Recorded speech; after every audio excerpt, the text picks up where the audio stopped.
मैं कुछ दिन पहले एक जानकार को मिला और उन्होंने मुझे एक बात बोली जिसने मुझे छू लिया। उन्होंने बोला, याद है हमारी मुलाकात कैसे हुई थी? कोई कॉमन फ्रेंड या ग्रुप नहीं था हमारे बीच। हमारा इंट्रोडक्शन बस एक ऑफिशियल ईमेल पर हुआ और देखो, हमें एक दूसरे को जानते हुए 7 साल हो गए हैं। रिलेशनशिप्स रिलेशनशिप्स रिलेशनशिप्स मुझे लगता था कि उन्हीं के बीच चलती है जिनका कोई ब्लड रिलेशन है या प्रॉक्सिमिटी है, जैसे कि वो फैमिली फ्रेंड्स हों, सेम सोसाइटी में रहते हों, स्कूल में, कॉलेज में, ऑफिस में। पर ऐसा रिलेशनशिप्स के बारे में नहीं है। रिलेशनशिप्स के लिए सबसे इम्पोर्टेंट जो चीज़ आती है वो है म्यूचुअल रिस्पेक्ट। अब आप मैनकाइंड का सबसे बड़ा रिलेशनशिप ही देख लें, जो मैरिज है। क्या आपको पता है कि कितनी मैरिज पार्टनर्स अपने पार्टनर को पहले से जानते हैं?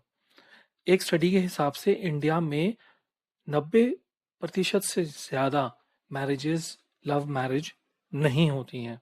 इसका मतलब कि हम दूसरे पर्सन को पहले से नहीं जानते हैं।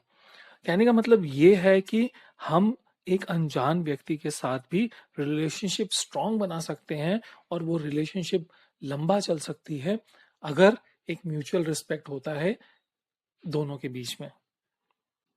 जो दूसरी चीज बहुत इंपॉर्टेंट हो जाती है रिलेशनशिप्स में, चाहे वो मैरिज हो या कोई और रिलेशनशिप हो, वो तभी चल पाती है जब दोनों पर्सन एक उस रिलेशनशिप को चलाना चाहते हैं, वो एक दूसरे की केयर करते हैं। देखिए, एक्सपेक्टेशंस होना तो बहुत नेचुरल है किसी भी रिलेशनशिप में, चाहे पेरेंट्स का बच्चों से एक्सपेक्टेशन रखना या बच्चों का पेरेंट्स से रखना, हस्बैंड का वाइफ से, और उसी तरह वाइफ का हस्बैंड से एक्सपेक्टेशन रखना।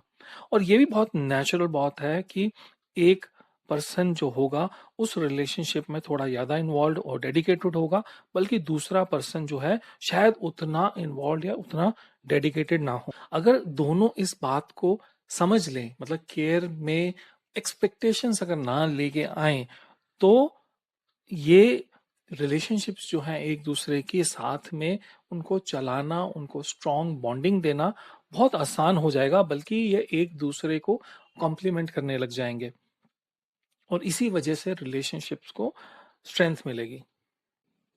इसके अलावा जो तीसरा बहुत इंपॉर्टेंट पॉइंट मुझे लगता है रिलेशनशिप्स के लिए, वो है एक ओपन कम्युनिकेशन होना।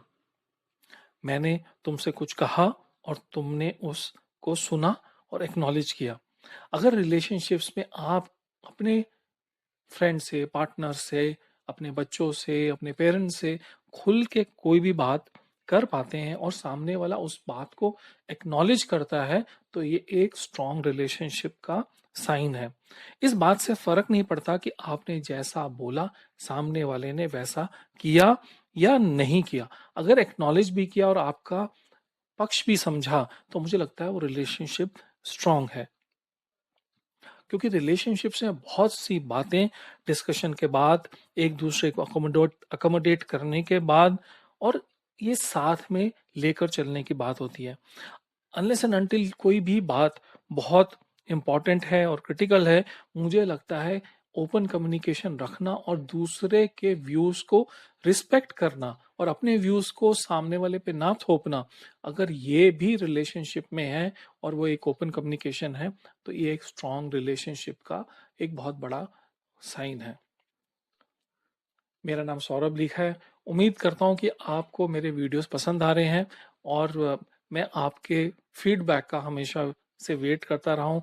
ज़रूर बताइए कि आपको मेरे वीडियोस कैसे लग रहे हैं और किन नए टॉपिक्स पे आप मेरे से सुनना चाहेंगे। Thank you very much. Signing off. Bye.